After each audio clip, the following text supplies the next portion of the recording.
gentlemen, welcome back to Football a la Turca episode 6.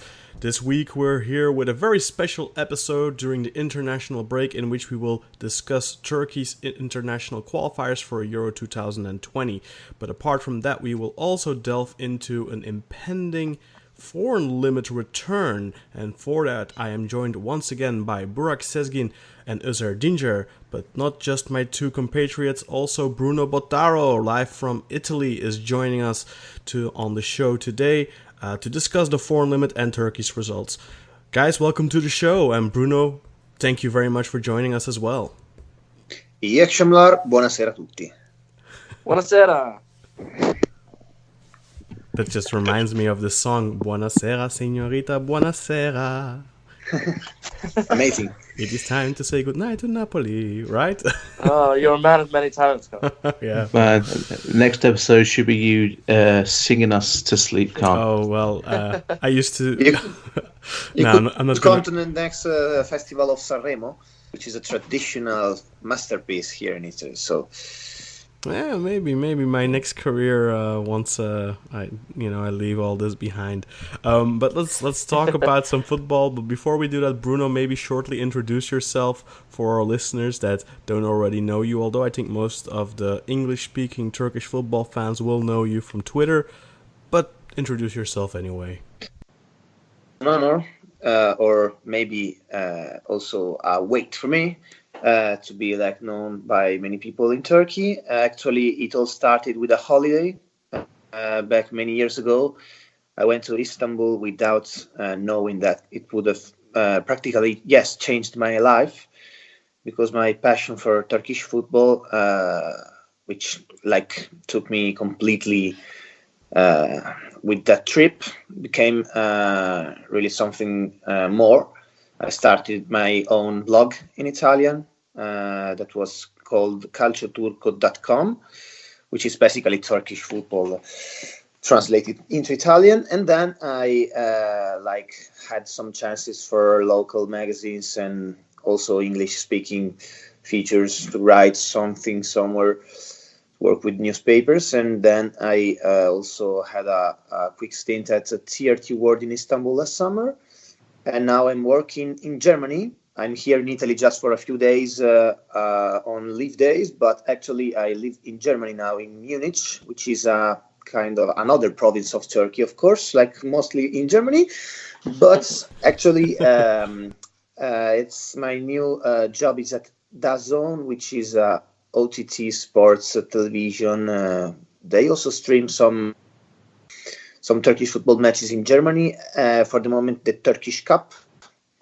And they have a great pundit in Fatih Demireli, who is the also director of Socrates magazine in Germany. So actually, it's always amazing to find Turkish football around. When I worked in Turkey, of course. But now in Germany, it's amazing because I work for this company that is also having the rights of for Turkish football in Japan, which is something peculiar. We will already talk about that with Kaan, because matches of Beşiktaş and Galatasaray are having great numbers so far. And I could say that because I heard that from the guys in Japan of DAZN.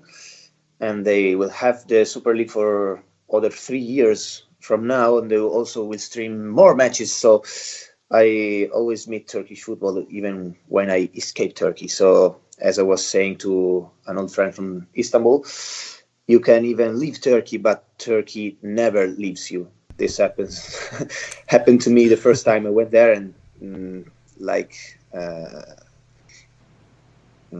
all roads lead to Turkish football, basically. Yeah, exactly. I don't have Turkish relatives. People always ask me if I have a Turkish mother or something, but actually I don't have any Turkish relative, even though I am Italian, so I could have some ancestors in Turkey, I guess. But anyway, that's amazing. What's the best thing about Turkey? My experience has always been, I've been there 5 or 6 times, I don't remember exactly, but that's the amazing hospitality that the people give you. And that's something I want to say always when I talk about Turkish football, because it's important to say that. Because when I was in Trabzon, they gave me a Trabzon name and a Trabzon surname. When I was in Konya, I was Konya Le Bruno. So it was basically an amazing hospitality, and that's something that I could never forget, honestly. Well, it sounds like you have had an amazing adventure when it comes to Turkish football, and it does show that Turkish football does have a certain appeal also for those who don't necessarily have Turkish heritage and aren't kind of obligated to like it, like us gentlemen. But when we talk about Turkish football, of course, that goes synonymous with the Turkish national team, and the Turkish national team recently appointed a new coach, Şenol Güneş, and he was in charge for his first 2 official games this past week. On Friday, Turkey had already played Albania and won 2-0 on the road. And then on Monday, a resounding 4-0 victory over Moldova. Let's quickly dig into these results in the Euro qualifiers. Let's start with the Friday result. Burak Yilmaz getting the goal. The scoring started there for Turkey on his national team return following a splendid square pass by Cenk Tosun.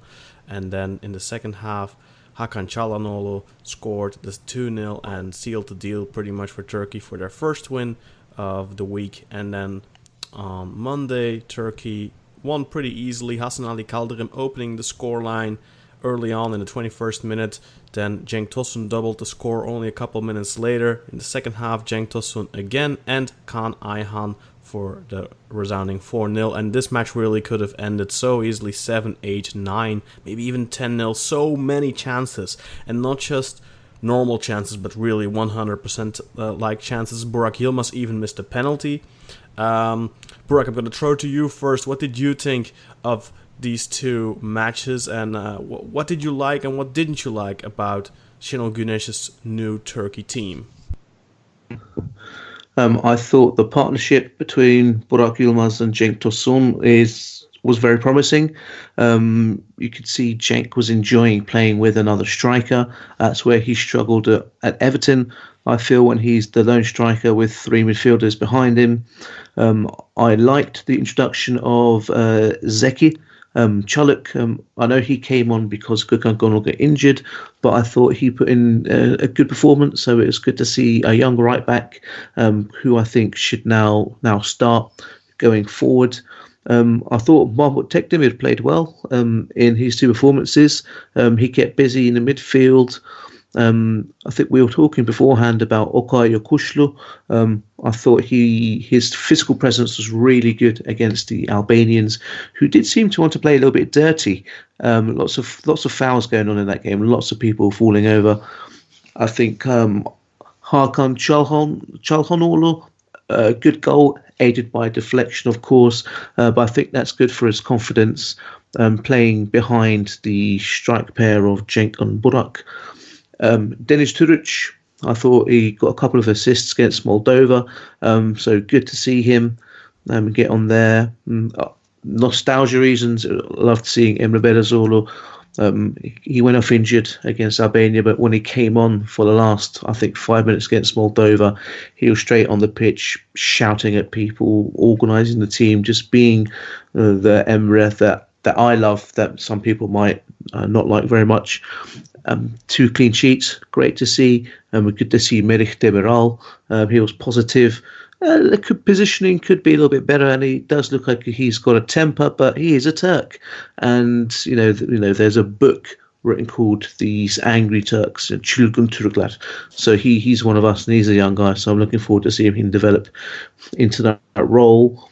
And with just good attacking play, really good attacks, put well together. One of my bonus points was seeing my man Hasan Ali Kaldırım score with his right foot. That's a collector's item, so put that one in your books, boys and girls, because I don't think he's scoring with his right foot again for a very long time. And I think it was just nice to be able to sit back and enjoy watching Turkey play without any fear. I was extremely confident going into the Moldova game. I thought that we would slap them up, and we did. Fans in Eskişehir were great, lovely stadium. So all positives from me. Negative-wise, I'm just going to go down to team selection. Oğuzhan Özyakup, you could have brought in Emre Akbaba and given him like half, 45 minutes. You could have played him. And the defence in the first half of the Albania game looked a little bit shaky. I think Marit had to make a one-on-one save when it was 0-0. If that had gone in, it could have been a different game. But all around from me, positive. People may say you only played Albania and Moldova, but to put in a good performance against these teams, get a clean sheet and score 6 goals, I think it's a great start. So bring on France in Konya in June. And what did you think, Bruno, about Mary Demiral, for example, and of course Hakan Çalhanoğlu? You watch these guys more closely from the Italian Serie A, of course, but of course you're also a connoisseur of Turkish football in general. So what was your impression of this new generation of the Turkish national team? Yeah, maybe they will. Our listeners will say this is an Italian, so it starts from the defense. But actually, all good teams need to start from the defense. And here we have Ozan Kabak, we have Çalhanoğlu Soyuncu, and we have Mary Demiral. So the base for the next years for Turkey will have to start from these names. And that's the most positive note, in my opinion, for the whole Turkey.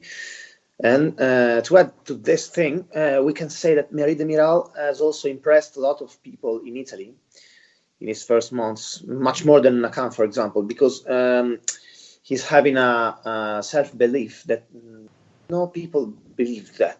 Nobody was expecting that.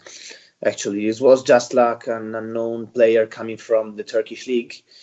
And there is no knowledge of the Turkish league in Italy because it's not broadcasted. So people in Italy usually have to go with the pirate links because that's the truth. Basically, that's not very corporate by my side, but that's exactly what's happening. So because it's not broadcasted, so that's a huge problem. Nobody knows that there are players of quality there, and they had the chance. Sassuolo have a great scouting team. And Roberto De Zerbi is one of the best coaches for the young players. That's absolutely important. For example, we saw also Eusebio Di Francesco with they had a great relationship. So Di Francesco improved a lot the quality of Cengiz Ünder, which is another player we will see in the next national team break. And I'm looking forward to that. Actually, Hakan Çalhanoğlu didn't have a good season so far with the AC Milan, but in the last matches he was gaining also self-esteem thanks to Rino Gattuso, who always backed him. Even in the hardest moment, he always chose to field him in the starting 11. So basically we're seeing more also Roberto De Zerbi and Rino Gattuso on the pitch, not just Hakan Çalhanoğlu and Mary Demiral. That's also amazing from the Italian coaching school. That's another proof that as Italians we have good coaches. And that's another proof that Turkish players are very good if they have the right mentors, the right coaches, which is something that is clearly lacking at the moment in Turkey in average. We saw that with Arda, with Simeone. Yeah? There are the exceptions, like, for example, Şenol Güneş. He had also, even in this bad season, he had many chances to field Turca and Özer, who is another great player we have to watch in the next matches. So, but if we exclude the great names like Şenol Güneş and maybe Aykut Kocaman, Abdullah Avcı, we'll have really, really a great trouble in finding great coaches with tactical knowledge.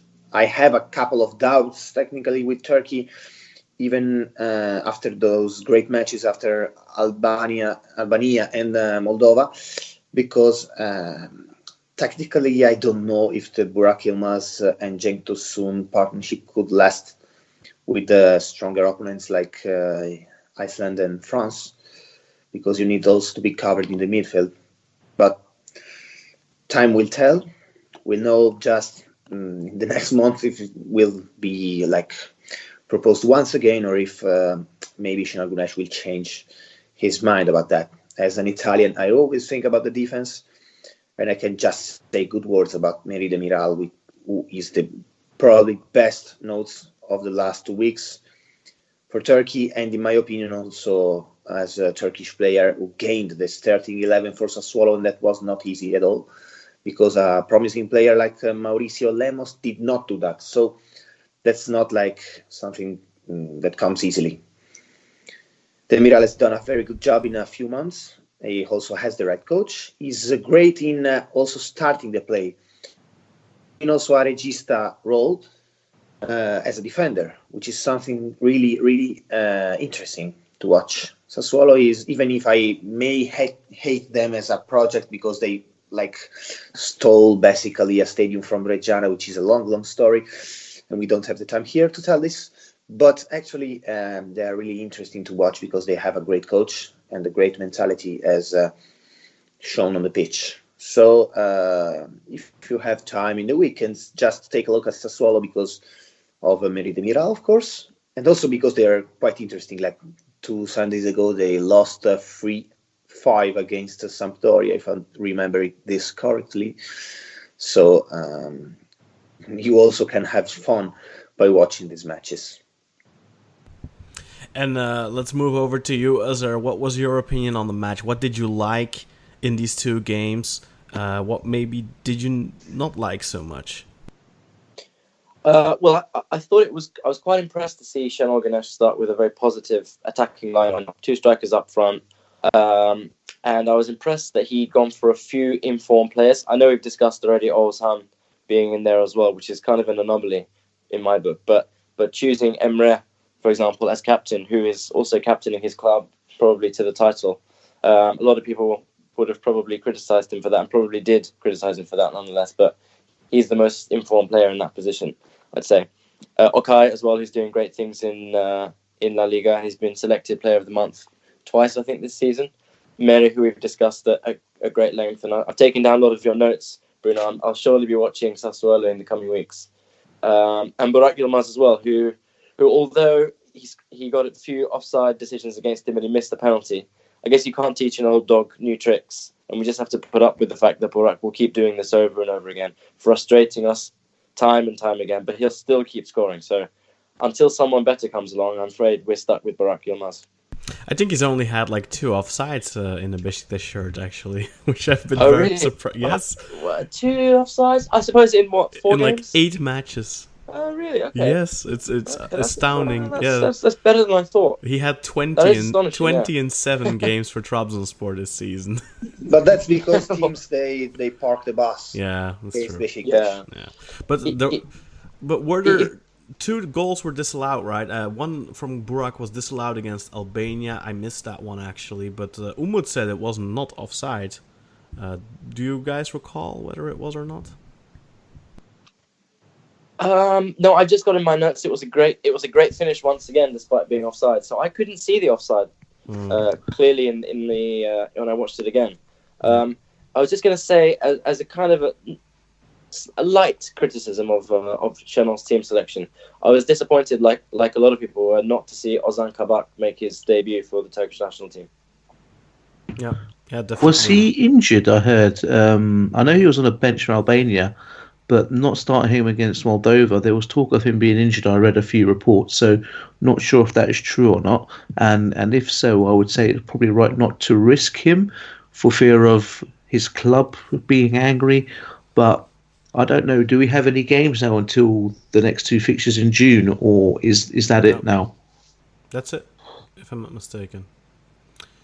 So I think everyone is kind of in agreement, though, that Mahmut Tekdemir was quite impressive as a defensive midfielder, or the holding midfielder, should I say.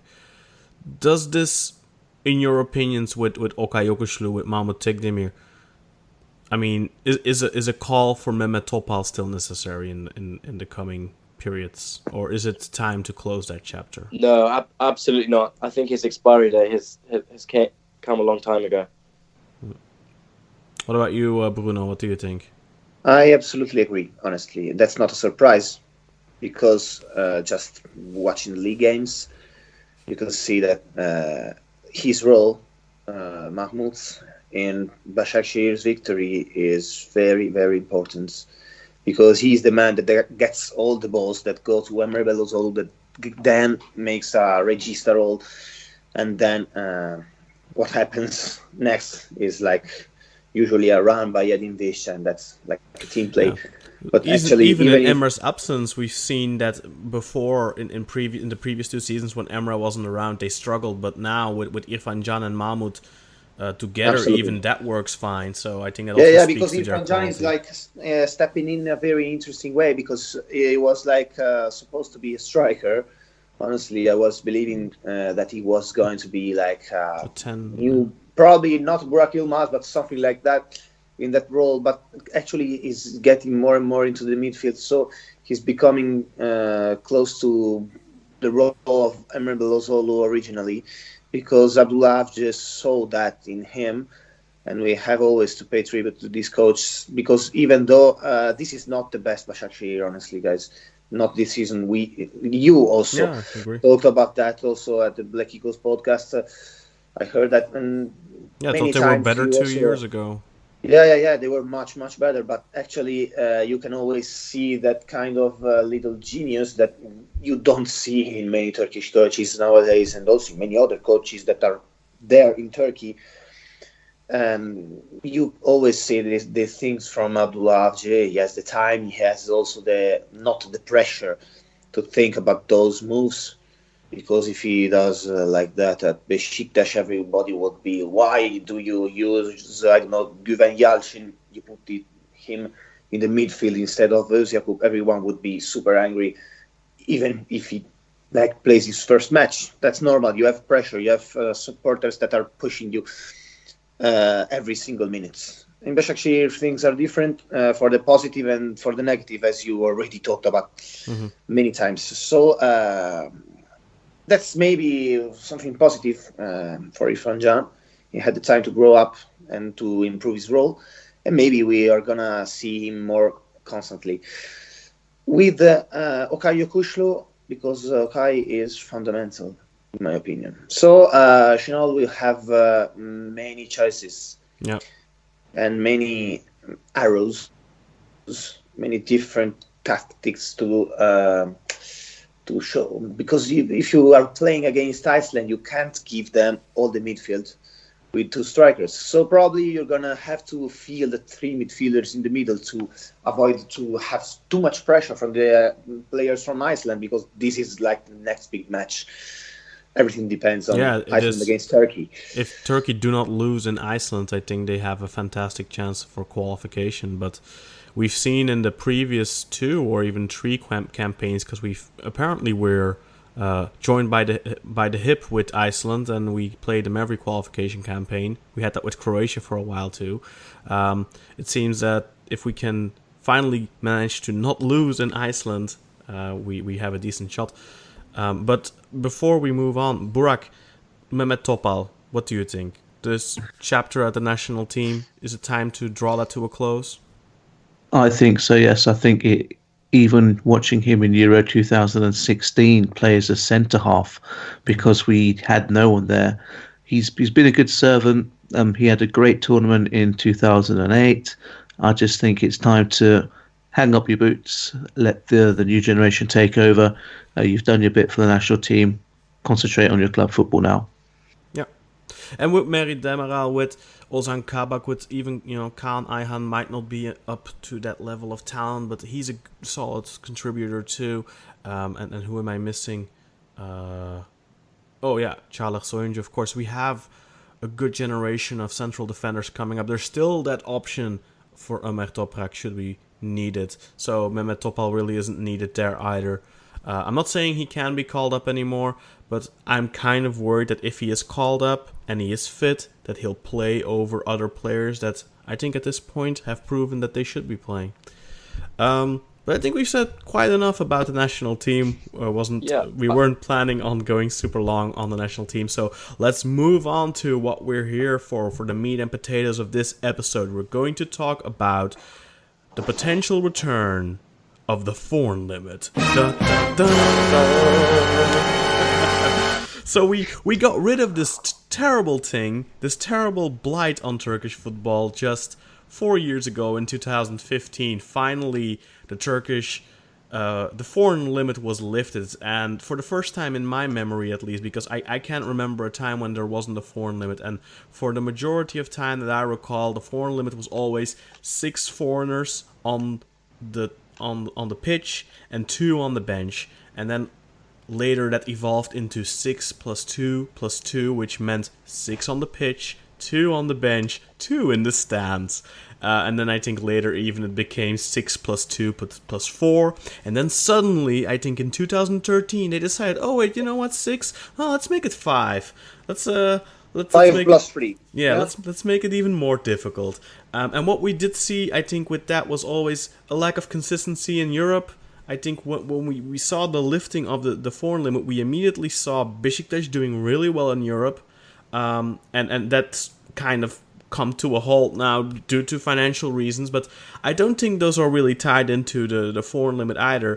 I think actually those go back way because of the foreign limit. Actually, I think we now see Galatasaray, Fenerbahçe, Beşiktaş in tremendous financial difficulties because for years they paid top dollar for mediocre Turkish talent. For years they paid top wages for mediocre Turkish talent, and that all added up, and at this point it's come to a point where it's just, the pot is boiling over. But I think we were very hard pressed. It would have been better perhaps if we could have found someone who was very pro the Turkish for a foreign limit in Turkish football, but I'm afraid we couldn't find anyone. So what we did do was we gathered a bunch of quotes from famous Turkish coaches, players, journalists who are mainly pro, and Burak is going to read them for you so you can hear them, and then we can react to them.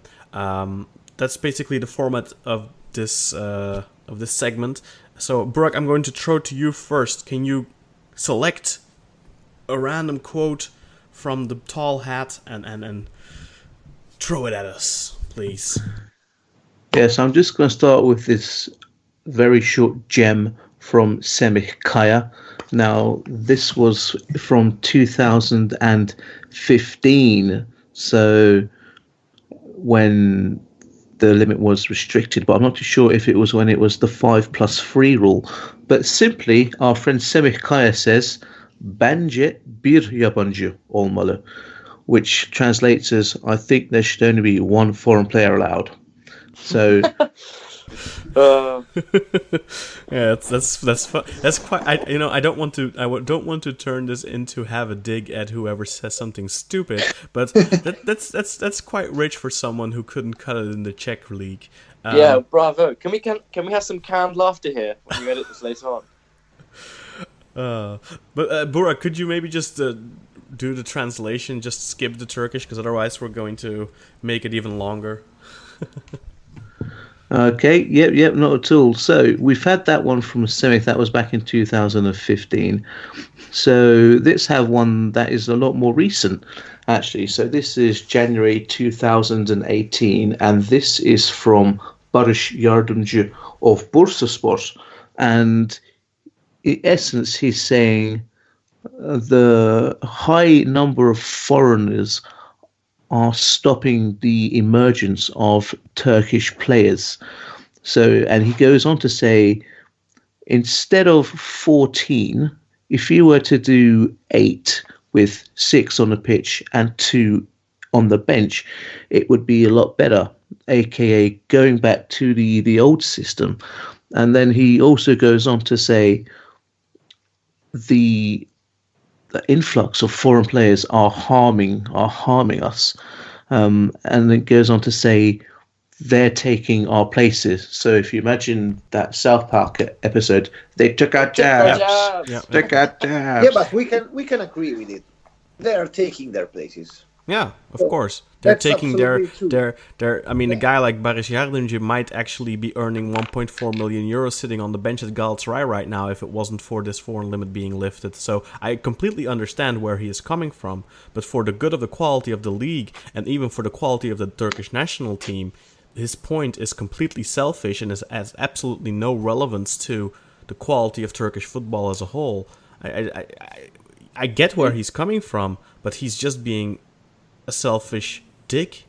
Yeah, brother. And you expect the people who are actually in charge of the game, the guys at the TFF, to have the good of the game as their number one agenda. And even the fact that we're even discussing this ridiculous return to this archaic xenophobic system is such a joke, and just shows that the people who run the show have no respect or care for the development of Turkish football. And if you know anyone that has ever played in the Turkish youth academy system that is not from Turkey, I have a couple of friends who have played at the Turkish youth level, and I've always heard from them too, like how hostile the players are in those young academy teams towards anyone from outside, because it is literally, look at it like this, they are taking our spots.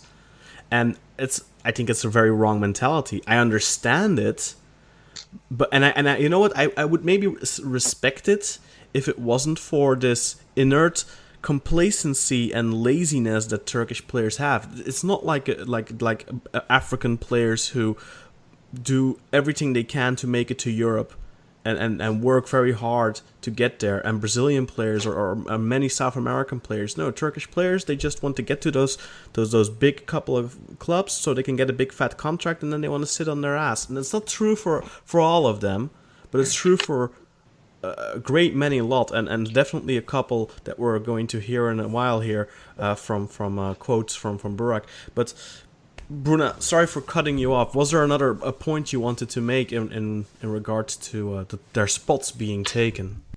There's a point I want to make. I want to use a special quote from a guy named Emmanuel Adebayor, because when I met him personally in 2017 or 18, I don't remember exactly when it was, probably 1 year ago, he told me one thing about Turkish players in the gym compared to the foreigners in the gyms of Başakşehir, I'm talking about, of course. And that the club bought him and other players also to make them as example for the youth setup and for the Turkish players that were there.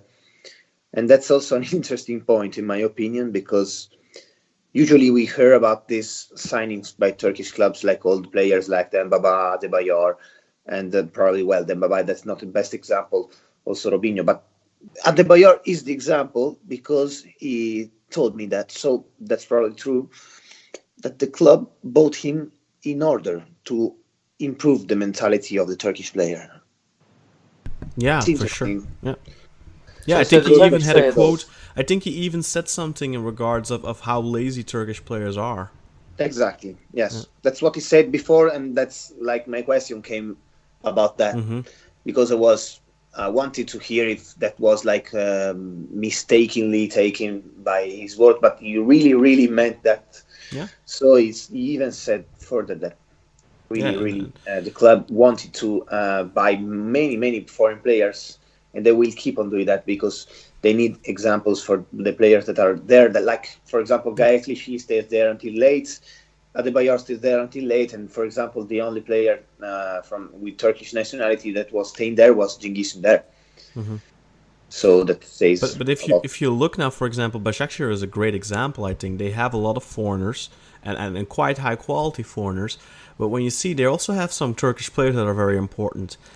But what we see with those Turkish players is they're all really good quality players. So we spoke about Mahmut Tekdemir before. We spoke about Emre, of course. But we spoke about Mahmut Tekdemir, who's 27, 28. But he's a product of Başakşehir. We spoke about İrfan Can Kahveci. Of course, he comes from Gençlerbirliği, but he's been developing further at Başakşehir too. And now we see that that Turkish cream is rising to the top. So the players that are actually good enough and have the right work ethics, they're making it and they're playing in that team. The reason that Galatasaray are playing 11 foreigners is not because they don't want to play any Turks. It's because their Turks are complacent little shits. that don't work hard enough to get the spot in the first team, except for maybe Emre Akbaba. And yes, I'm throwing punches here, but that's the truth. You know, why are Galatasaray fielding 11 foreigners? It's not because they don't want to field Turkish players. It's because those Turks don't have the right mentality and they just want to sit on their ass. Like, what's his name? Tarık Çamdal, who's made 5 million euros the last couple of years and without playing a single match. And of course that's great. And of course guys like Baris Yardimci are angry now with this foreign limit being lifted because they see their opportunity for going to Galatasaray, for going to Beşiktaş, for going to Fenerbahçe and getting a big fat juicy contract and sitting and being set for life basically, because we've seen it so many times in the past decade with guys like Veysel Sarı, with guys like who did I just name? Tarık Çamdal, Serdar Kesimal, Serdar Öztürk, Sezer Öztürk, sorry. But I mean, there's plenty of examples of those guys that didn't make it, and they went from a relatively big club in Anatolia to one of the top teams, got a big contract, and then never made it. And some of them, like Mehmet Topuz, they never made it really, but they kept working hard until the day they stopped playing. But then there's other examples of players that just raved in the cash, and I remember this one video of, I believe were two Galatasaray players, and they put it on Instagram, and there were two guys that were never playing but were both on really good contracts, and they had this video on Instagram or on Twitter, I don't remember exactly, like a couple seconds long, where they had some bills of money in their hand, and they had like this song playing, money, money, money, money. Do you remember that? Gökhan was it, and yeah. Gündoğan maybe. Yeah, I remember. I think those video, were the two. Yeah. I think it was those guys, but I think it's just that the lack of competition that this will create would just make the situation that you've outlined worse and worse and worse. Yeah. But what I'm curious about is actually the rationale for trying to bring this back. What is the goal? What are we actually trying to achieve? I think is it success of the league? Is it success for individual Turkish players? The idea success of the national team? I think the Turkish government wants the majority of money to go to Turkish players, because Turkish players are more inclined to buy property in Turkey, are more inclined to invest in local economy than, for example, Adebayor or Dembaba, because they're going to, Adebayor is going to maybe invest in a village in Togo. He's not going to buy a villa in Turkey. He's not going to buy property in Turkey. He's not planning of staying in Turkey once his contract in Başakşehir or wherever he goes after that is up. So that's one of the reasons I've heard that Erdogan wants this foreign limit back, because he wants more of that money from the clubs to go back into the Turkish economy.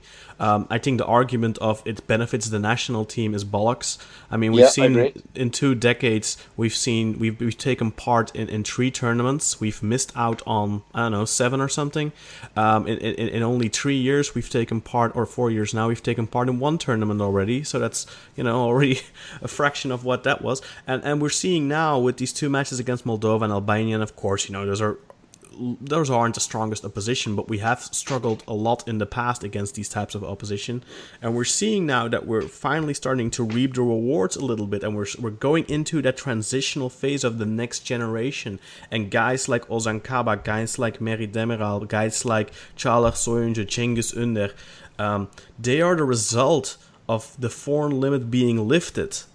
Indeed, and there are even more positive results compared since then. For example, Okay, Yokuşlu, Cengiz, and all these guys, they probably wouldn't be in a top 5 league now if it weren't for the foreign limit being lifted, because their prices would have been much higher. Maybe Cengiz in there because he went for a high fee, but Okay Yokuşlu would never have gone for 7 million to Celta de Vigo. He would have probably gone to Fenerbahçe or Galatasaray, and the asking price would have been higher, and Celta would have probably, said no thanks.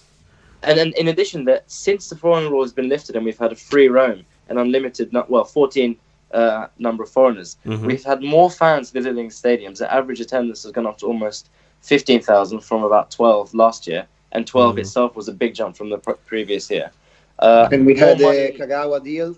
with Yeah, of course. Beşiktaş. Yeah, that's true. That's a true. new broadcaster for 3 years and a lot of money. In fact, Bruno, you mentioned at the beginning of the show, and I hadn't heard the fact that there was a 3-year rights had been purchased by the Japanese TV station. So I wonder, gents, is that a world exclusive for this podcast?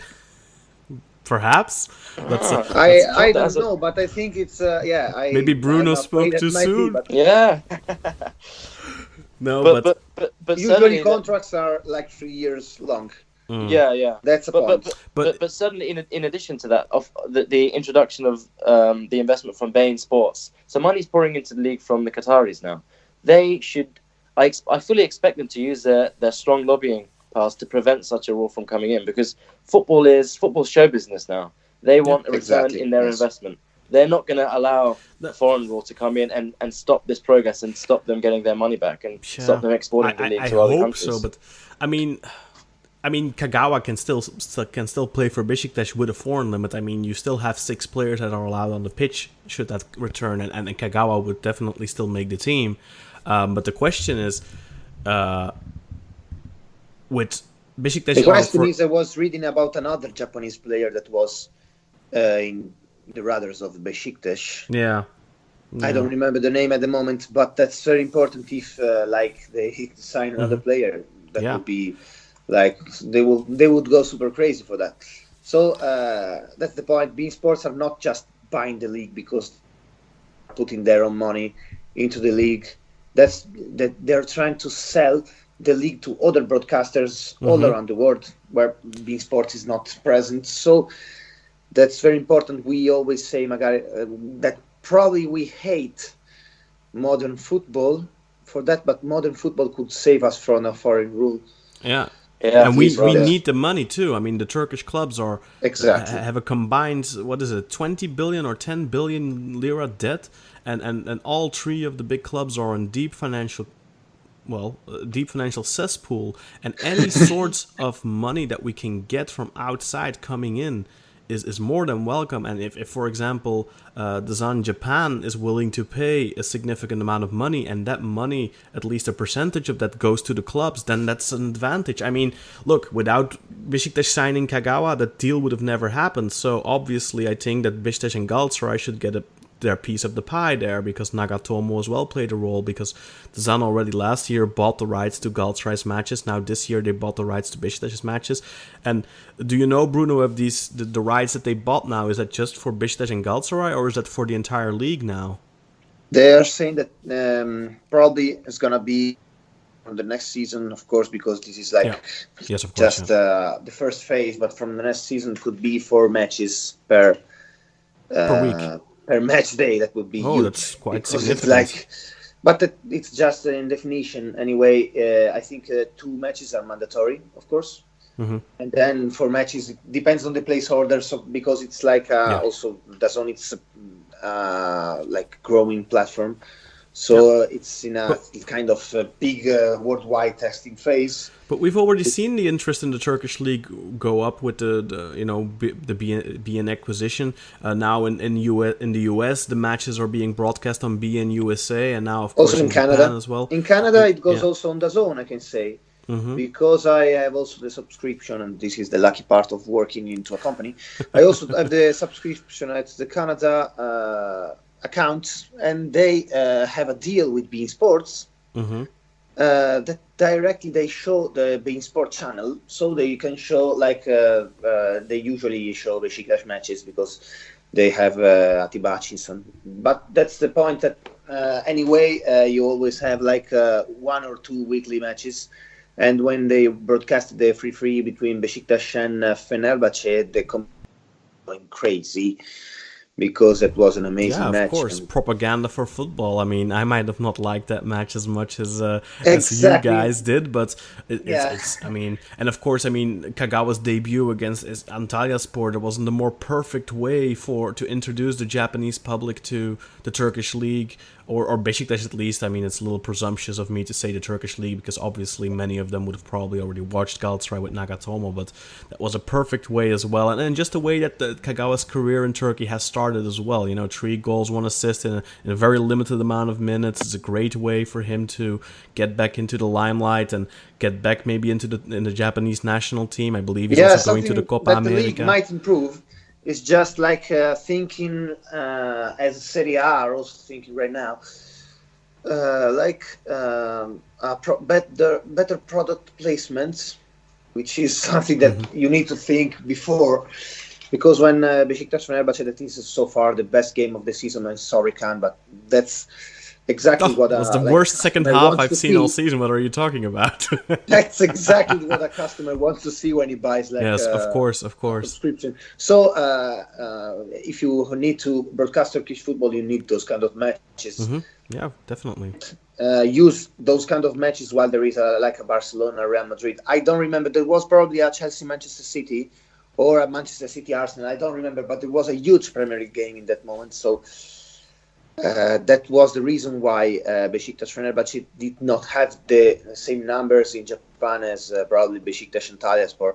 Not just because of Kagawa's goals, but because it was broadcasted in the same moment, because it was 5 p.m. in Germany and in the Central European time. So but even the Antalyaspor Beşiktaş match did record numbers for DAZN.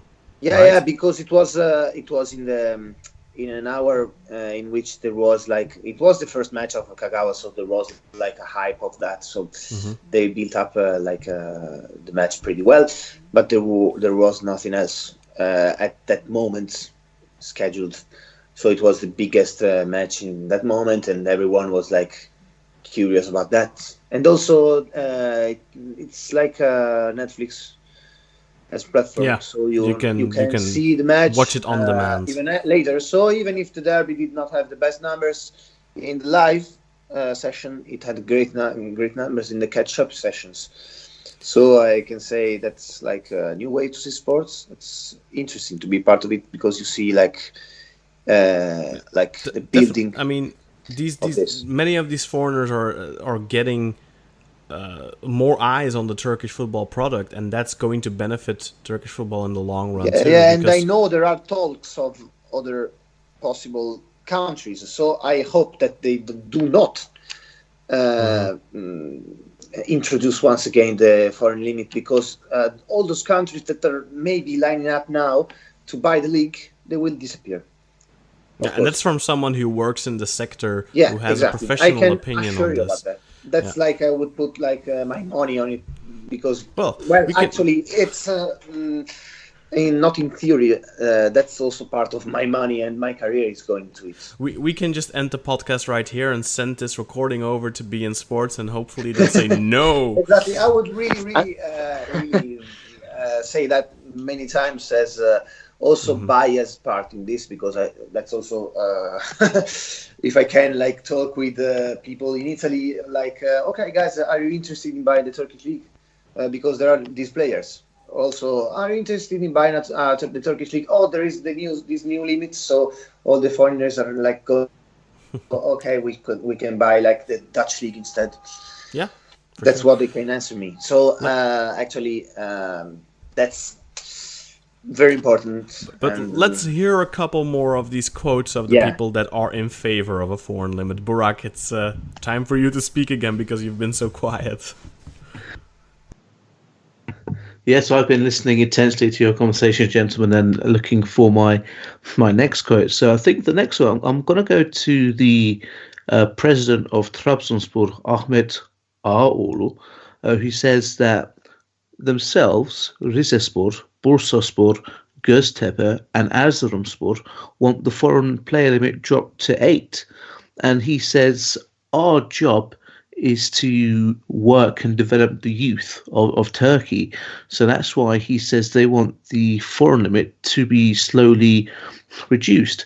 But if we look at these teams, so let's just look at these teams that say they want the foreign limit reduced to 8.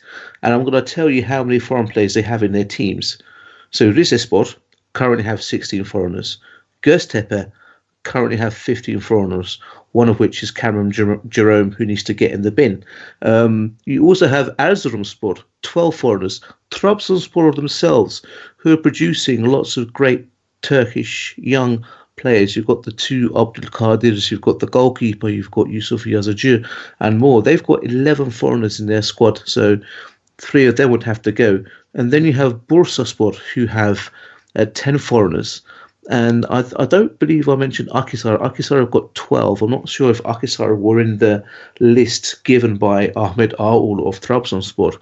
But there we go. He is in favour of reducing the limit to 8, despite having 11 in his team at the moment. So but that's a different thing. But his argument is we want to reduce it because we want to develop Turkish players. So then my question is, who is stopping you from doing so without a foreign limit? Nobody is stopping you from fielding Turkish players, right? Nobody is stopping you from going out there and fielding 11 Turkish players. So what he's essentially saying, what I'm understanding about this is, we cannot compete if we play all Turks against teams that play all foreigners, because then clearly the quality of the foreigners is higher, or what? But doesn't that make those Turks better then? And I think Trabzonspor is a bit of a bad example, because they are one of the few teams, and Bursaspor too, but Trabzonspor are one of the few teams that are really developing really great grade A talents. And I understand I would have a lot more sympathy if he was honest and just said, look, we are a team with a good youth setup. For us, it would be better if the foreign limit was reduced, because it gives us more of an opportunity at success. I would respect that, and I would completely understand that. I think that's the point for Trabzon.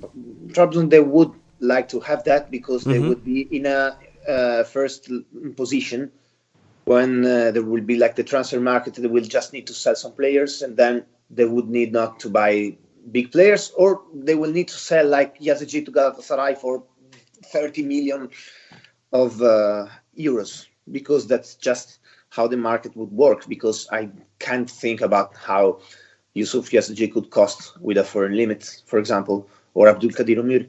It's just they would be making lots of money in a short term. They could even compete for the league.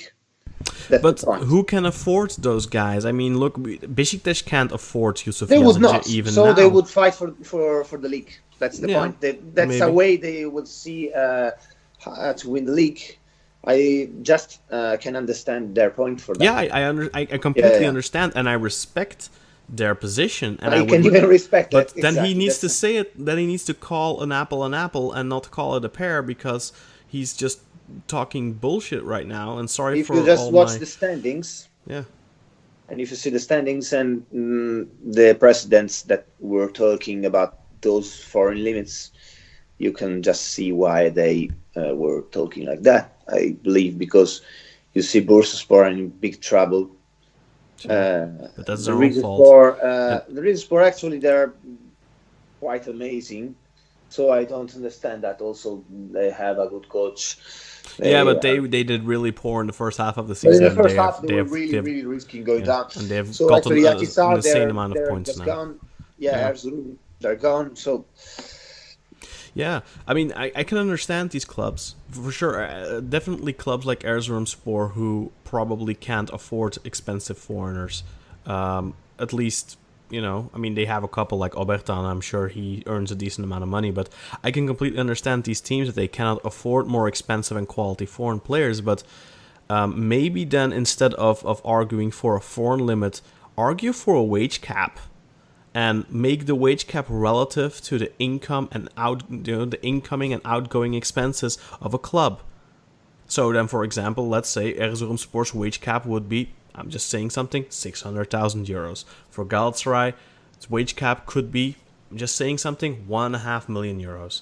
Just saying something, random numbers. But maybe instead of arguing for a foreign limit, argue for a wage cap. That way, you keep everything in control, and you and implementing a foreign limit will just increase the wages that Turks are going to earn. If you have a wage cap, you limit the amount of players that or allocated wages, like for example in the MLS where you have a wage cap but you have like exceptions, like for example Galatasaray's wage cap could be 1.5 million, but they can have like 2 or 3 exceptions where they can offer more for an exceptional player, like for example Wesley Sneijder or something, and for business for a guy like Agawa, where you can have this exception, kind of like they do have in the MLS, where there's the league kind of monitors it, and I don't want to go to an MLS system. I would use the exception option for the players from the youth setup of the club, which would be interesting, I think. Like you can spend this amount of money for a foreign player, but if this player comes from Besiktas youth setup, you can just spend whatever you want for him to keep him at home. And that's no problem for them. Oh, that's interesting. Yeah. Also, so basically saying that Trabzonspor can player number, you can introduce like players from the youth setup number, like for the bench. I don't know between bench and the pitch. But players. I don't know. But then you create a situation where again you're kind of limiting the opportunity of a Turk to go abroad, and I think ultimately the only way for Turkish football to move forward. I didn't say like on the pitch, just on the bench at least. Like you need to use 3 slots for your youth setup, so you have those players there, and they can go on the pitch sometimes. It's not just. Oh, okay. So you don't mean in terms of wages. Yeah. No, just like free places on the bench needs to be reserved to the players of the youth setup. Of course, for But I think there's always something like that. And I think that instead of doing a foreign limit, you could say, look, there's no foreign limit, but there have to be at least 3 Turks at all times on the pitch. That way, effectively, you're only allowed to field 8 foreigners, but you can still have a bunch on the bench too. And there's not this silly thing where, if you have 10 foreigners, 2 of them have to sit in the stands because you're likely paying foreigners a decent amount of wage. But another thing what you could do is implement a minimum wage for foreigners. They have this in Holland, for example, where I'm not sure what the minimum wage is, but let's say that's 600,000 euros. So then clubs are not going to be very inclined to attract foreigners unless they're actually decent quality. Actually, I don't agree with this. Yes, I understand too, because then you cannot get talents. Because it's like Kasım Pasha could not buy Cagne. Yeah, that's true. And Cagne was amazing for the league. So actually, I would be like, you can put a maximum, but not a minimum, because if you have a minimum, you can't have a good scouting system. You just can buy super players. That's the point. But maybe all these things are born from this mentality. I don't know if those people that wanted to have a foreign rule, they have this youth mentality. I think the mentality is mainly they want to keep the money in a certain circle. Yeah, that's the problem. So probably putting the problem in their perspective, I would think first of all, let's see who's going to be the president of the federation, because there is no president of the federation. Why should? But does it really matter who the president of the federation is when the government, when the president of the country, and when the head of one of the biggest parties just says how a match should end and stuff? Okay, like but if we think also about that, they would also have many agreements with Qatar. Qatar are like the owners of the Turkish Football League, honestly. Mm-hmm. Yeah. They would ruin a friendship, in my opinion. Also, indeed, I agree. Money talks. So as money talks, Qatari and that's our hope. Incredibly. Lobby hard enough, it will be fine. As long as they do their bit for the league. Let's move over to the next quote, please, Burak. Right, here we go. I'm going to go for one of our favourite men this time. I'm looking to Batuhan Karadeniz, once of Besiktas. And he says, this is back in 2017 as well, in August. So one of the points he makes is, even if I score 30 goals, I will get the same money.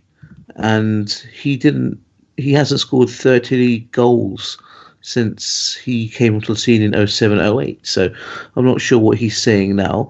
And he then goes on to say that when I'm watching the Turkish league, it looks like I'm watching the French league or the African league. And then he goes on to say there aren't enough centre forwards coming out of Turkey, mentioning players like Negredo and Soldado, saying it's nice that they're here, but with these players there needs to be success. And then he's saying when you have this amount of foreign players that are allowed in, you want to expect success. And he means success in terms of the club teams. He goes on to say that the last time a Turkish team won the UEFA Cup was with Galatasaray, and foreign ruling was different back then, but obviously that was a different era of football as well. But his main points, he says, he talks about money a lot. He talks about there not being a great deal of centre forwards to come out of Turkey. He mentions Cenk Tosun is the only one that's used abroad. And he came from Germany. Indeed. So, what can you say? So the main thing Batuhan is moaning about is money and the fact that there have been no centre forwards that come out. And I think we mentioned before the pod started, this is a kid that had the world at his feet. He had all the talent. He's still only 27. He could be that forward right now if he put in the effort and showed the right mentality. He's just grown his ass bigger by eating Iskandar from God knows where. Can't blame him there. It's delicious. A classic example of just a really bad mentality from a Turkish player, and talent gone to waste, which is just a shame to see, because he could have been setting the Turkish league alight by the time he was in his early 20s if he had just... He should be in his prime right now. These are his prime years. He's from 1993, if I'm not mistaken, right? Or is he 1991? I think 1993. And these are his prime years, because he's 26, 27 now, I guess. Or am I mistaken? Is he not 1991? But even if he's from 1991, he's like 28 right now. Then these are the years for a striker that they should be peaking, and he's now down somewhere in second or third league, third division. I think he's playing for Şanlıurfa maybe, or Giresun. I'm not sure. He's playing somewhere in the second division. Sakaryaspor. Oh, Sakarya. Okay. Yeah. And he is 27 years old. He's still young. He could be in his prime. Football, but sadly he's in his prime bullshit state right now. Yeah. I mean, look, you can complain as much as you want about not enough strikers coming out of the Turkish league, but you are this generation. You should have been this generation's striker. We have Enes Unal, who is playing abroad. Okay, maybe he's not really there yet where we need him to be, but there's still potential there. And then there's Cenk Tosun, who's, in a situation, but like... Look, even before, when we did have the foreign limits, who did we really have since Hakan Şükür? Who have we had? Fatih Tekke for a brief while, but he never really got that much of a chance for the national team. Then there was Zafer Birol, Okan Yilmaz, Serkan Aykut. Those guys weren't Turkish national team material either. They might have been top scorer in the league, but they were, average to mediocre players that could have never made it at the top teams and never did. Zafer Birol tried, never made it. Okan Yilmaz just fell off the wagon at a certain point. Serkan Aykut tried at Galatasaray and failed. Nihat, you got Nihat as maybe an example. Who... Yeah, okay, Nihat, but he made it abroad, but he had terrible injuries. But that's a generation away. I mean, I don't think that a foreign limit impacts this. I mean, if we look now at the Turkish teams, or even in the past 5 years, is there a young striker that we could have said maybe he could have been more than he was? I mean, there was Muhammed Demir a couple of years ago, but I mean, do you really think that a 1.75 m tall striker could have been Turkish number 9? He didn't have the build. There just isn't that right now. We have guys like Adam Büyük don't have the build. I keep on seeing Justin Esunal as possible striker, but he didn't yet manage to find continuity and also the right team. He keeps on moving, and that's not positive on the long term. Yeah, I mean, he did great in Twente, but I heard some less than flattering things about him when he was at Genk. I also think he kind of has the Turkish big head syndrome, perhaps, and something that a lot of young Turks have, unfortunately. And I think that's something we saw with Arda too. Arda did amazing at Atletico, then earned his big transfer to Barcelona, and suddenly it was, here I am. I'm Barcelona's player. I'm the greatest of all time. And he got a big head and he fell off the wagon. And Arda is in a point in his career right now where he should be leading the national team, but instead he's just come off an 11-match ban. He's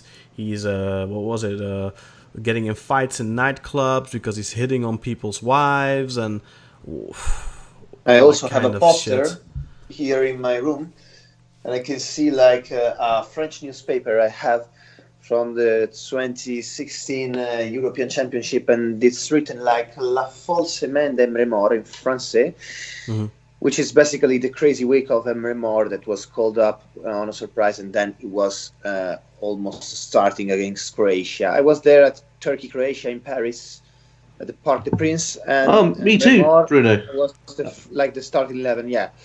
It was an amazing atmosphere. And Emre Mor is the butt with the national team, and it was incredible that match.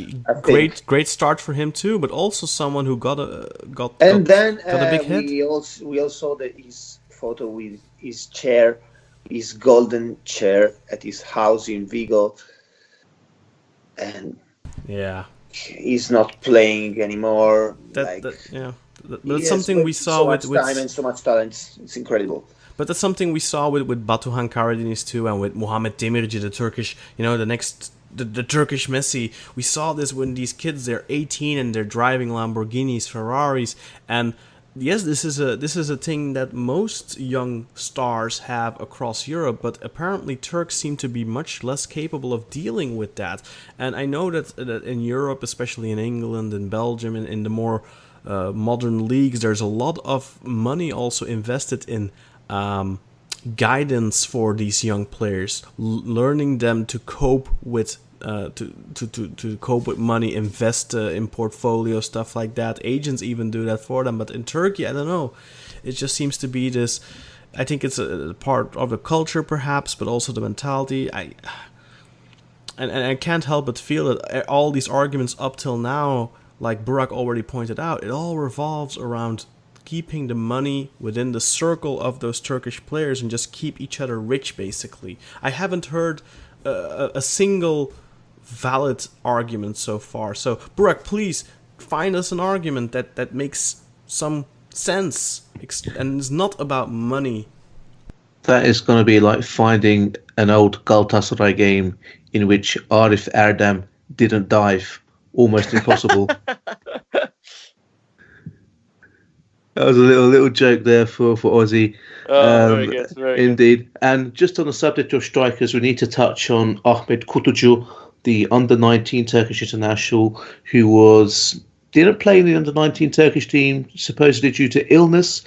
I know Germany have got tabs on him. He's having a bit of an emergence at Schalke, so potential there maybe for a striker to come through the ranks, but I'll need to wait and see if he decides to play for Turkey or play for Germany there. But as you mentioned, Kaan, looking through my quotes for a pro foreigner limit I've got here, its players are mainly saying it's limiting and hindering the emergence of young Turkish players, which we've argued already on this podcast so far it's just not the case. I mean, I don't think we've ever seen as many young talented Turks in the national team as we do right now. I mean, we haven't seen it since the mid 90s, I think, when that whole Galatasaray generation basically made the national team, and the national team consisted out of mainly Galatasaray and Beşiktaş players, and Trabzon. But I mean, we haven't seen that the last 2 decades, so I don't get that argument. But you know what, Burak? Maybe just shoot some quick rapid fire quotes at us, so people get more of an idea of where these pro voices are coming from. We have one here from Servet Cetin, who says Lewandama and Marcal aren't bad footballers, but if it was me, I'd play Semih Kaya. I'm against foreign players. Is what he just said. Straight up, just said it like that. You've got good old Servet, you know. AKA, that's basically like saying I am racist in a different way. It could be, yeah. So that's the old national team centre half, Servet Cetin. if I was in charge of Galatasaray, I would play Semih Kaya too, but that's just because I want them to. Only because we're going to concede more goals. Yes, only because I don't want you to finish second. I want to finish second, damn it. The hidden agenda comes out again. We have one from a Selçuk Sahin, old Fenerbahce stalwart from 2017. This is after Turkey had lost 2-0 to Ukraine in a World Cup qualifying match. And he says after this foreign rule came in, aka 14 in the squad, he said after this rule came in, Turkish players failed to get more opportunities. But, he couldn't get ahead of Christian Baroni in the Fenerbahce team. So it's not a case of foreigners and who is this? Limiting. It's a case of you not being good enough, Selçuk. So that was another... Oh, Selçuk Sahin. Yeah. Selçuk Sahin, yeah. So again, saying the influx of foreigners is stopping Turkish players from actually getting playing time, and this is why they can't perform when they get called up to the national team. If they're good enough, they'll play. That's the point. I mean, look at Emre Akbaba. He's good enough. He plays for Galatasaray. Exactly. It's not a case of... Cenk Tosun was good enough. He played. Oğuzhan Özyakup was good enough for a long time and played until he fell off the face of the earth. And now Güven Yalçın, a young player, he's playing because he's showing some signs of potential. Doğukan Tokus, he's a young player. He's playing because he's good enough. And because Şenol Güneş didn't have any other choice at some point. But now his talents are shining through. And I thought he was pretty good against Moldova, by the way. But no, I mean, I think there's plenty of players still coming through. But the only difference is now they're playing because they're actually good enough. They're not playing because they are the only option, a la Ismail Koybaşı. Please continue. Sorry to interrupt. No worry. And the other one I've got here is from Yekta Kurtuluş, and he's pretty much gone down the Servet Cetin / Selçuk Sahin route, saying the foreigners in the Turkish league are limiting the Turkish players from being able to play. Again, the argument is if the Turkish players were good enough, they would be playing. It's not a case of we want to play foreign players for the sake of playing them. The clubs are playing them because of their footballing talent, and they're actually performing better than the Turkish players. So instead of whining and moaning about the fact you're not getting game time, put the working on the training ground, or accept that you're just not good enough for that particular but position. To be fair, I mean, to Servet Cetin and Selçuk Sahin, I mean, if there was still a foreign limit, they'd probably still be playing at 40-something years old. No, but I mean, are you guys noticing a pattern yet in the profiles of these players so far, by the way, except for maybe Servet? Are you not? Are you guys picking up on the profile so far? These are all players that were either not good enough to be a starter, or basically. Yeah, these guys have a chip on their shoulder and they're resentful of the fact that they couldn't cut it, so they're lashing out and getting back in the news just by slagging off foreign players. Really. I mean, except for Servet, who was at one point a couple of years was a fabulous defender at Galatasaray. True. But Selçuk was never more than a water carrier, somebody who was used off the bench as an alternative. He was never a full-fledged, starter. Baris Yardimci, there's a reason he's playing for Bursaspor. Yeah. Who else did we have so far in terms of quotes? So Batuhan Karadeniz never made it because he got a big head and was very lazy and had a poor work ethic. So please continue with these quotes, Burak. And I mean, if you can find somebody more high profile who actually had a fantastic career, to speak against it, I'd love to hear it. We do have another one here. It's actually from a person who has now changed their mind, so that might be a good thing for our listeners. So remember we had the quote from Semih Kaya, who said, I think the limit should be 1. So in the same interview, they were actually interviewing Olcan Adin when he was at Galatasaray, so Fenerbahce youth product. He did well at every other team apart from us, which is the story of our life so far, but I digress. When they asked Olcan Adin about the foreign limit, he said there should be a maximum of 3. Actually, 3 is a little bit too much. Those are the words that came out of his mouth in the interview. a guy who played his entire career with a belly fatter than mine. Whoa, wow. Exactly. But recently... That's saying something, by the way. Yeah. Like I say, they came out to defend the foreign rule, saying those of you who are saying the foreign limit should be restricted should also be saying something about the under-17, under-19 tournament that is not being televised, in which the Turkish youth team are playing. So it almost seems like he's had the whole idea, in my view, because no one has any idea why this rule is coming in. No one really gives a damn about the development of football in Turkey. If they did, then the under-19 tournament would be televised, or various things would be televised. There'd be more of an interest in youth development, and not rather just that. than just Exactly. Crap. There should be, look at every week we see these fines, these massive fines for swearing. It's something you'd see nowhere else in the world. You see these ridiculous fines, which all of our clubs are getting, that are in deep financial peril. They're all getting fines week in, week out because their fans say bad words. Oh no, they say bad words in the stands, so those clubs get fined. Where does that money go? I would love to see that. Does that money go to youth development at the lowest level? Because that's where you have to start. You have to start at the very lowest level. You have to invest in pitches, proper training facilities for young players, proper coaches for young players. You have to make football an actual realistic career opportunity for young players, because for many people in Turkey, despite the fact that football is the number one fascination in terms of football, and football is big in Turkey, despite all that, if you go out into the countryside, and you don't even have to go to the small villages. Just go to places where people, have to actually work hard for a living.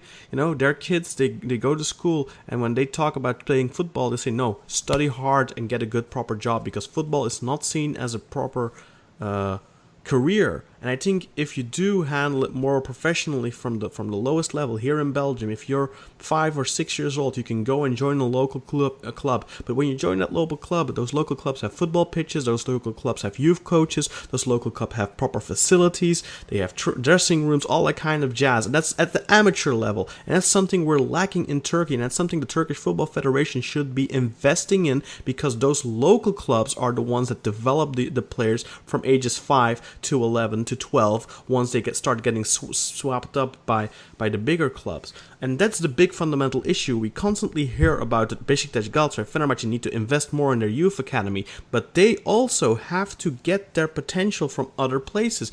Emre Belözoğlu didn't join Galatasaray at 6 years old. He joined them at 12 or 13 or something from, I forgot which club, but I mean, Galatasaray, look at Ajax, look at PSV. Do you think all of their talents come from Eindhoven, come from Amsterdam?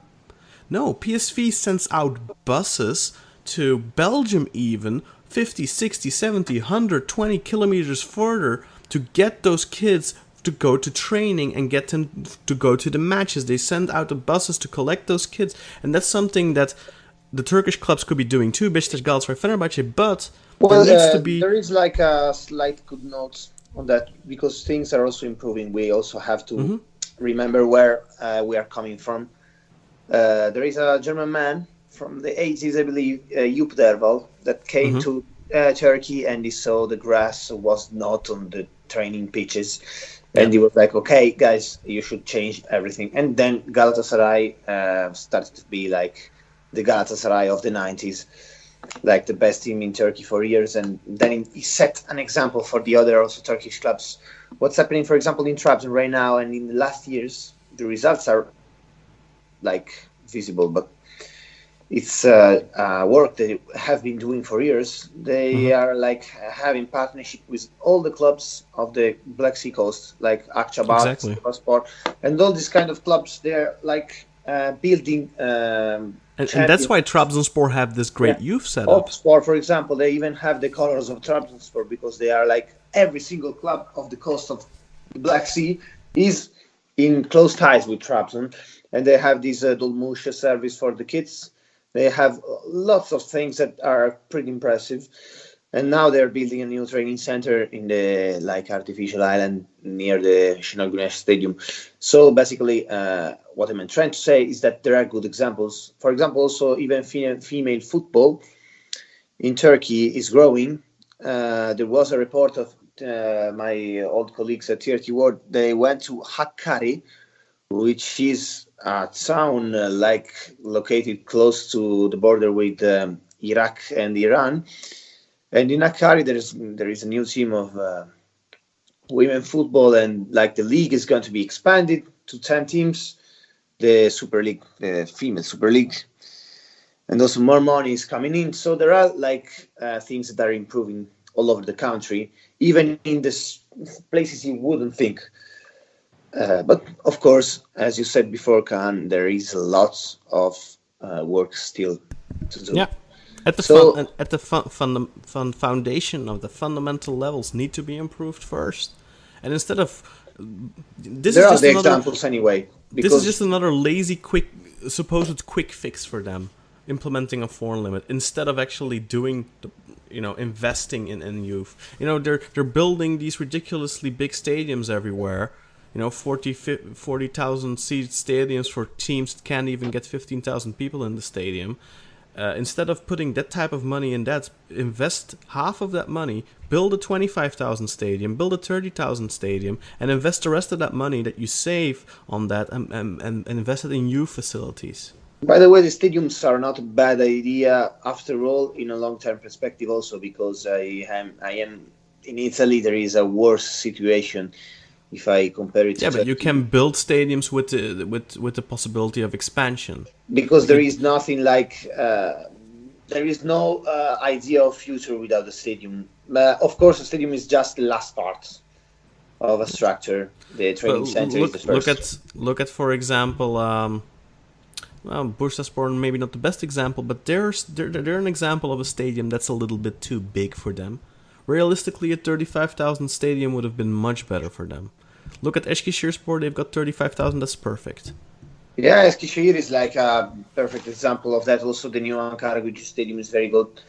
And there are lots of stadiums that are pretty good. I just see some towns like Gaziantep. I was there like last summer, I believe, and they have this kind of incredible, huge stadium that looks like the Munich Allianz Arena.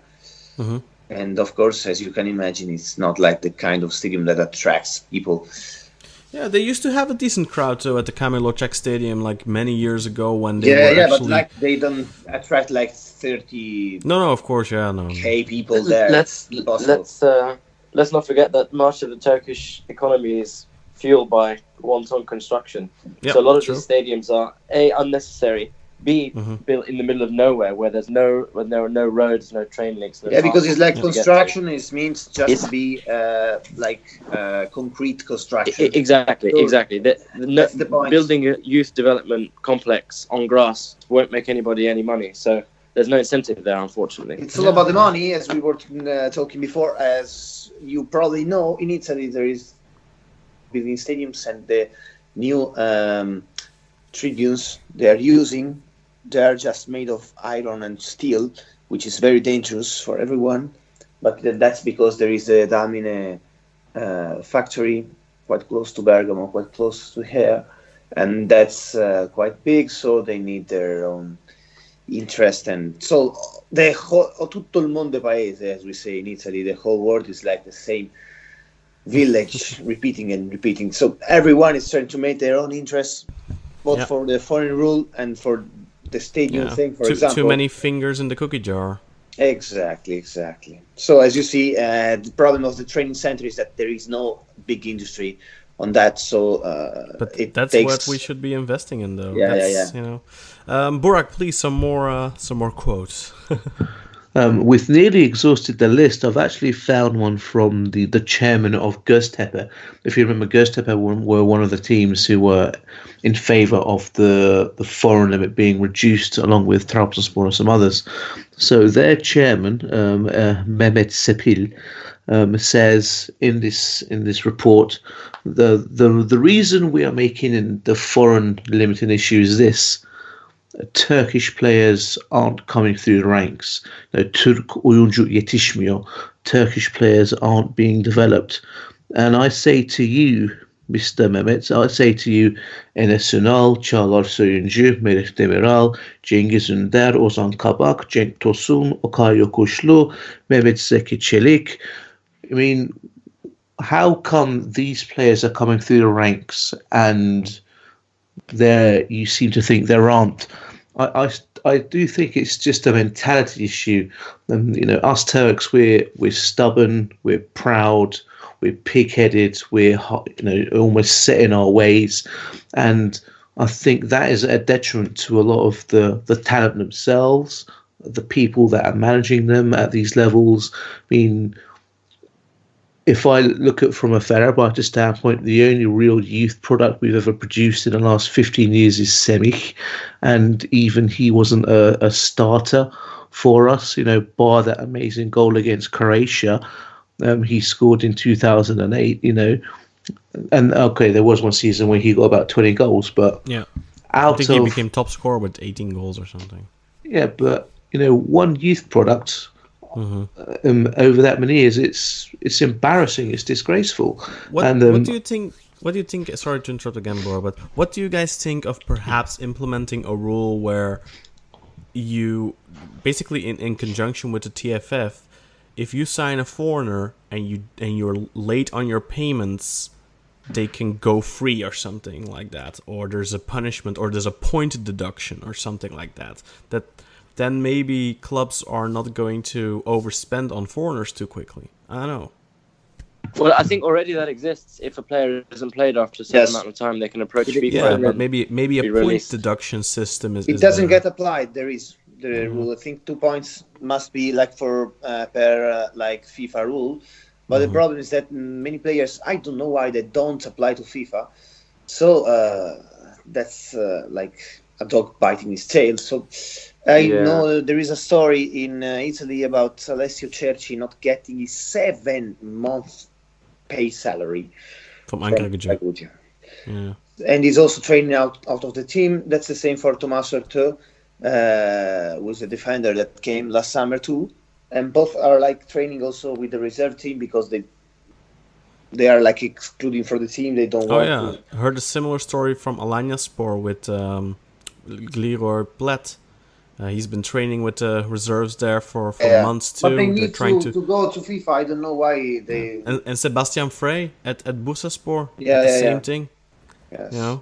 The clubs try to, and recently Gökhan Töre sent out some tweets as well, where basically the same thing is happening with him, where he was told that he has to look for another club. And then he came with some clubs, and then they said, yeah, you can go, but you need to leave your wages behind. Plus, you cannot sign for Galatasaray, Fenerbahce, Başakşehir, blah, blah, blah. Stuff like that. And that's something that constantly happens in Turkey, which is a very, very that's a huge problem, mentality. Because it's also financial fair play.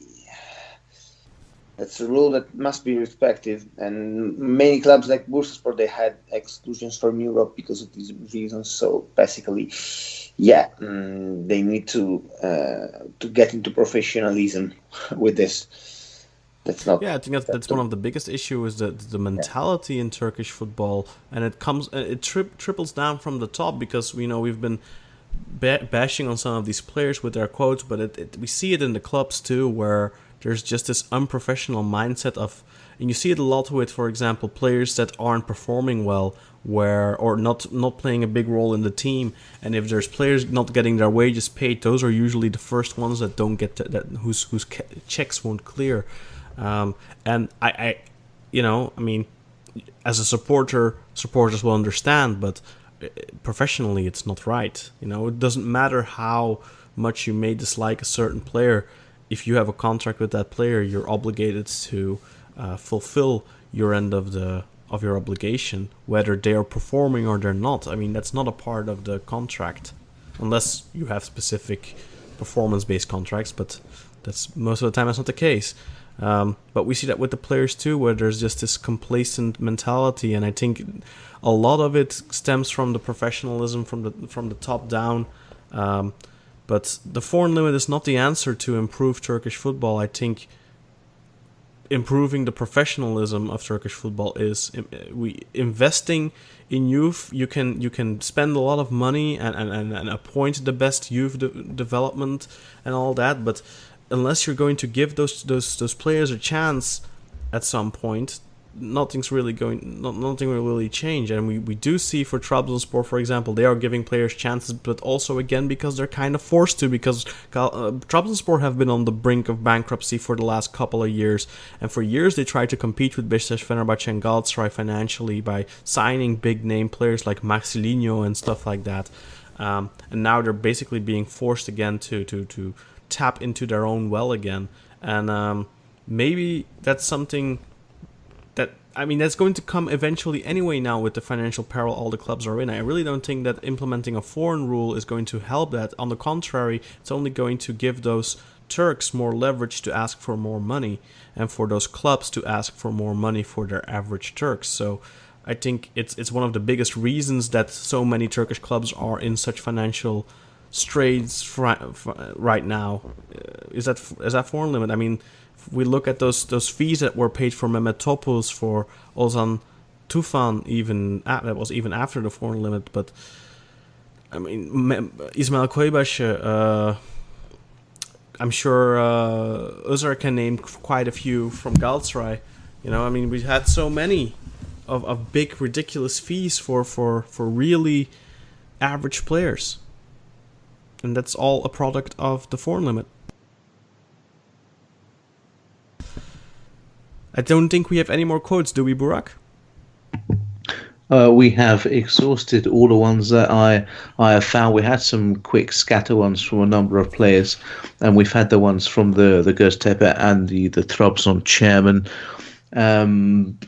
Player-wise, we've said that the main players who are calling for a limit are those almost the ones that have a chip on their shoulder that weren't able to play because they weren't good enough. And I've been hard pressed to try and find any journalist worth their salt who is in favour of bringing in a foreign limit. So that's, Yeah, I've been really surprised by how many journalists I've seen go against the grain on this subject, because it is quite a touchy subject given the fact that it's being so...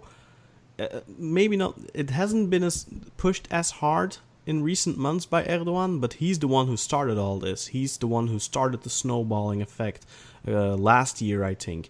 And then, Erdogan started with saying we need to go back to a foreign limit, and then Yıldırım Demirören, the former Turkish Football Federation president, who was still the TFF president at that time, picked that up and ran with that, and it kind of snowballed from there. And we saw, Mircea Lucescu was in favor of a foreign limit. Şenol Güneş had a couple of things to say in favor of the foreign limit right around the time when Beşiktaş were playing doing so well in the Champions League.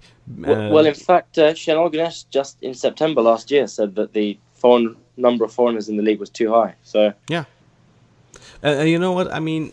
Maybe there are foreigners in the league that probably shouldn't be in the league, whose quality isn't good enough. But I think that number is not worth mentioning, really. It's not significant. But I've been talking so much, so I'm going to throw to you first, Özer. I would like your thoughts on the matter, and then I'm going to throw to Burak and Bruno after that. Well, I think we've exhausted a lot of the key points. I mean, like I mentioned before, the money coming into the league is only going to grow if the foreigners are allowed to come in as well. I mean, money from TV rights, money from exporting the sport to other countries. I don't envisage clubs being able to sell any Turkish players abroad if a foreign league comes in, because players won't want to leave. They'll be on inflated contracts. So again, that will be of a detriment to the league as well. Mentioned before about more and more fans visiting the stadium. And when it comes to the national team, I don't see any correlation between limiting foreigners and national team success. Look at the top 5, top 10 teams in the FIFA ranking. None of them have foreign rules. We've had foreign rule for so long, and we've failed miserably to even qualify for tournaments. It's only now where we have a good crop of players coming through that we're able to look forward to qualifying for Euro 2020. And if we want that to continue, then we just have to have an open door to everyone. Keep the competition going. And you know, Kevin De Bruyne said in an interview, I believe last year, he spoke about the success of the Belgian national team, and the number one reason he was quoted for saying was, the biggest reason for our success is because we, and then he means the players, all went to big leagues.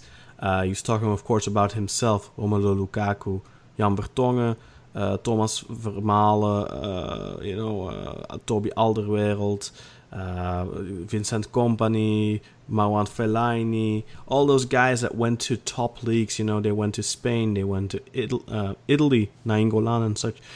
They went to England, of course, where the majority of the better Belgian players are, and they went to Germany, like Axel Witsel, now Dortmund. And he said the main reason is because we went to those leagues at a young age, and now for the first time in history, I think, we are seeing so many of our young players flock to the top 5 leagues. They're not just going to, like Semih Kaya, to the Czech Republic. No, they're going to England, they're going to Spain, they're going to Italy, they're going to Germany, and they're actually playing for the most part. I mean, Cenk and Çağlar aren't getting that many minutes, but Cengiz Ünder is a starter when he's fit. We've seen Mary Demiral now is a starter for Sassuolo. Okay Yokuşlu is a starter for Celta de Vigo. Ozan Kabak has been starting for Stuttgart lately after making a very impressive debut where I believe he scored 2 goals.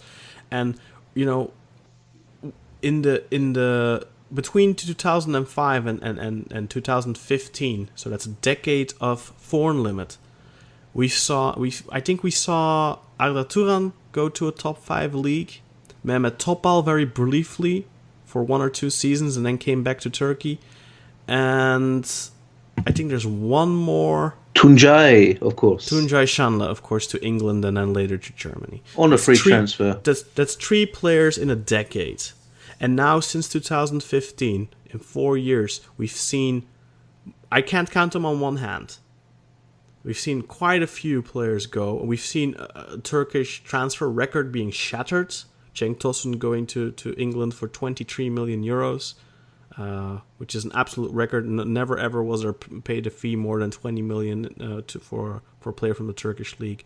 Çağlar Soyuncu, like I already said, Okay Yokuşlu, Ozan Kabak now recently, Mary Demiral, that's 5 already. Who am I? Cenk Tosun, I don't know if I mentioned him. Who am I missing still? I mean, there's quite a few now. I think there's 7 or 8 players that are already gone, and many of them are actually getting minutes playing and all that, and we're seeing the benefits from it now for the national team, the first signs of it. And of course we still, Batuhan Karadeniz has a good point. We don't really produce a lot of strikers, but maybe in 2 or 3 years there's gonna be a streak. You don't know. Next season, look at Ozan Kabak. Came out of, I mean, for 95% I think of Turkish football watchers, even for many Galatasaray fans, I think he came out of left field, and he didn't expect him to be as good as he was, as quick as he was. And why should we not have a young striker come up like that in the ranks in maybe next year or the year after? And there's quite a few young and exciting talents that we see in the academies. I remember shared a video not so long ago of this young Kyrgyzstan kid in Galatasaray's youth, and Beşiktaş have a very exciting young Kyrgyz as well in their youth setup. So who knows? Maybe those kids are gonna come true, and maybe we're gonna get some strikers in the near future. But we see at least that there's a lot of young talent, and they're getting an opportunity to go abroad and get better and playing competitive matches, like Kevin De Bruyne said. And I think that's the only way that we're going to improve the national team and are going to be more consistent, because we might get a tournament here and there like we have done for the previous 3 decades, where we got 3 tournaments and had 2 really good ones, but then also missed out on a ridiculous amount of tournaments. Burak, do you have anything to add on the foreign limit debate? I just want to say that I don't think. I think the way it's working right now is great for the clubs. I think when you get a foreign player, so if I use Dirk Kuyt as an example, a model professional that comes into the club, and the academy players, the young players, just learn from watching him, not just by how he plays football, but how he trains, how he carries himself in and outside of the training ground, how he speaks with his peers, his colleagues, how he conducts interviews. And these people are, examples of model professionals that are young products, whether they're in the academy or they're in the training with the first team for the first time because of a good performance that they've been promoted.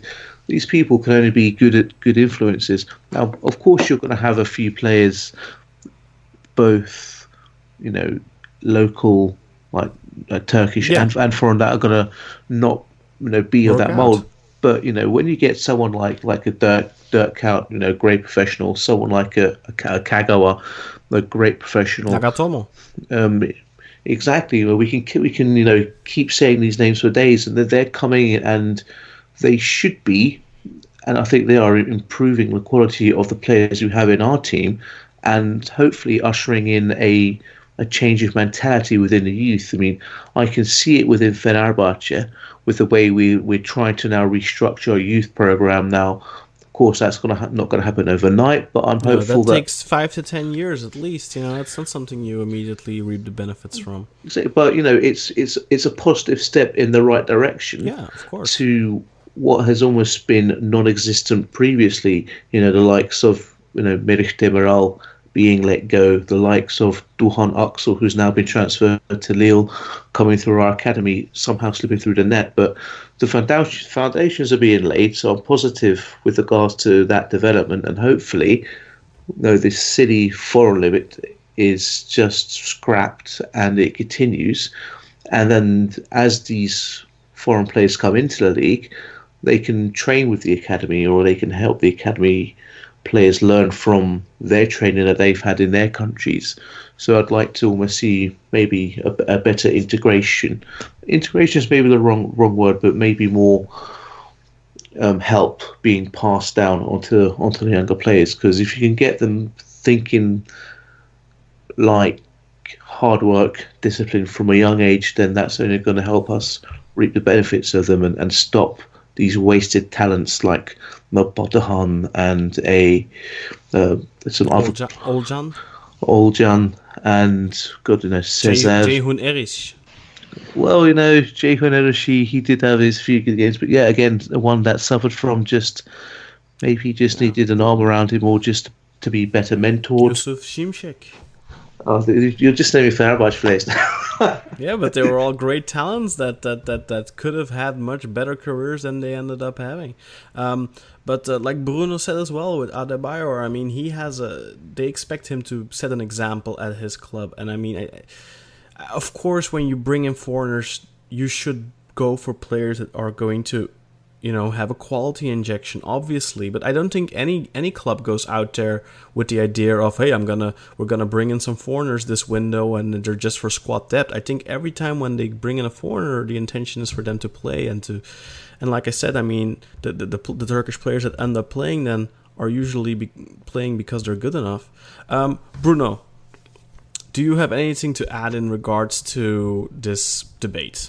Yes, actually, I would think about just for my own example I can bring here, which is bad memory I have, which is the moment in which Italy did not qualify for Russia 2018.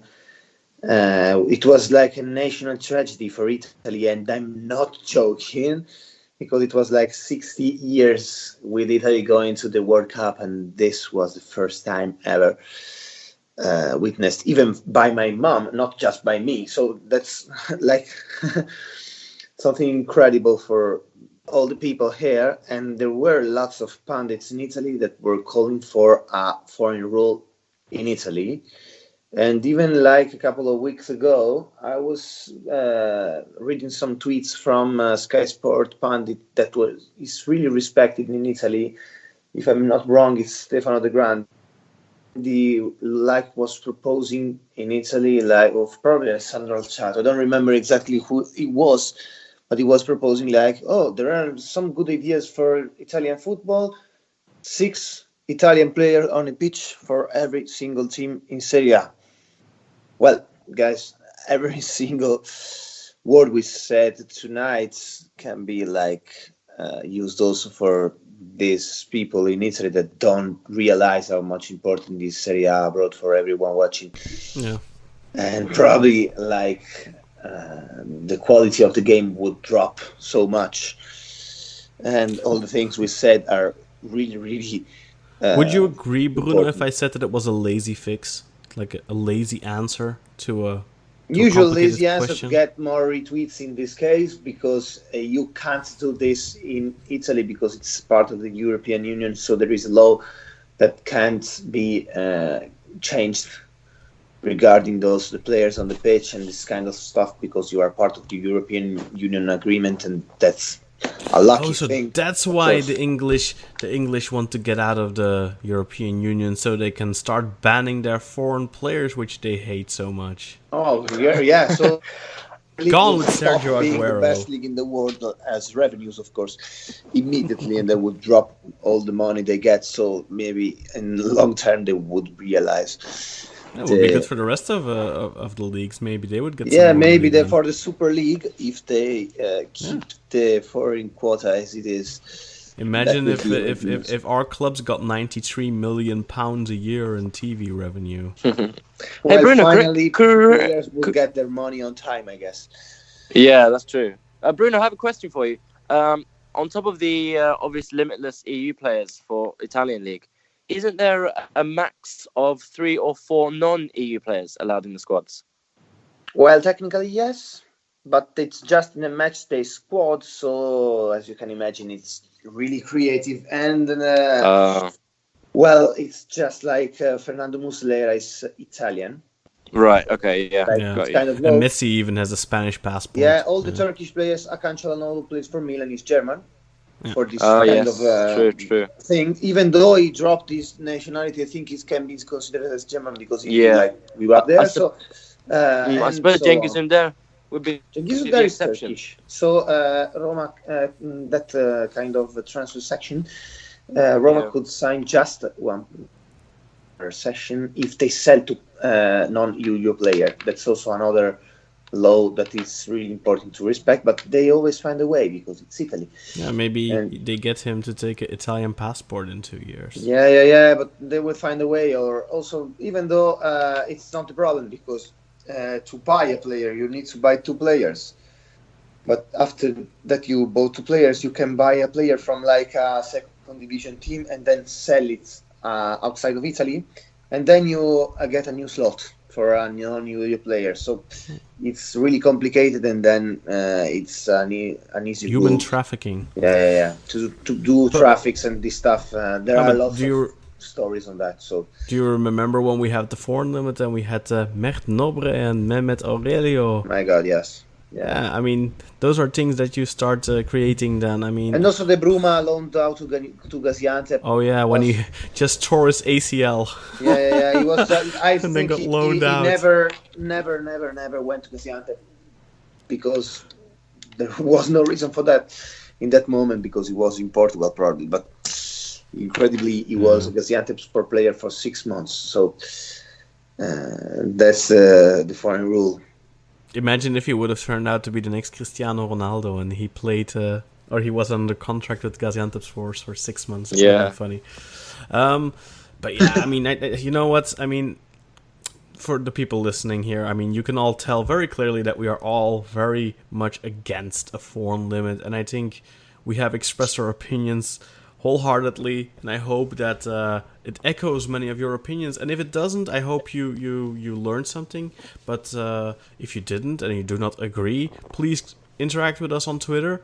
You can reach all of us on Twitter at, of course, the Turkish football Football Alla Turca podcast account at Footy Alla Turca, or you can reach Özer at Atakos with a Q, ATAQOZ.